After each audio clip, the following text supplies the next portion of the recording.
So I'm not here to try to convince any woman that they need to date or marry any particular race.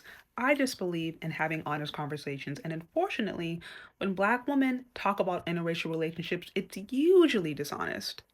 Oftentimes, what happens is that we had bad or failed experiences in the Black community, and then we want to take those broken pieces of ourselves and then bring it into the white community without first being self reflective. If you can literally say an entire people group, an entire race of men is better than another race, that means you probably don't know them. Because if you actually knew white people, you would know that they also have struggles, that they also have issues. I mean, 80% of Americans, just about 80%, live paycheck to paycheck, including white people. So, no, white men aren't going over here, all of them with trust funds, buying their women houses, flying them out on yachts, just treating them like goddesses.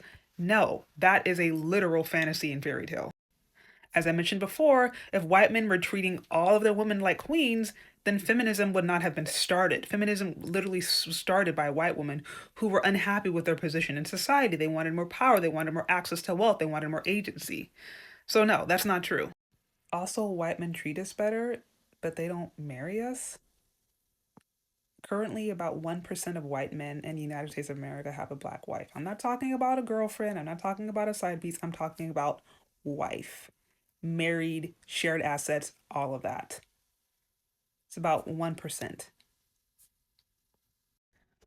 Also, they literally had to pass a Crown Act in 2019 to ensure that Black women could wear their natural hair in white only spaces and not be discriminated against. But white men treat us better.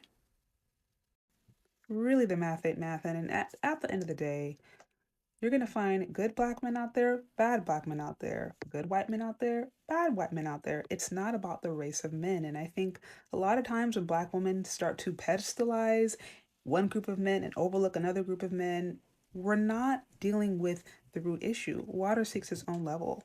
And if you're going from relationship and relationship and getting the same result, if you're the common denominator, it might be that there's something inside of you. Maybe there's some unhealed issues. Maybe there's some emotional trauma, some different things that need to be dealt with internally.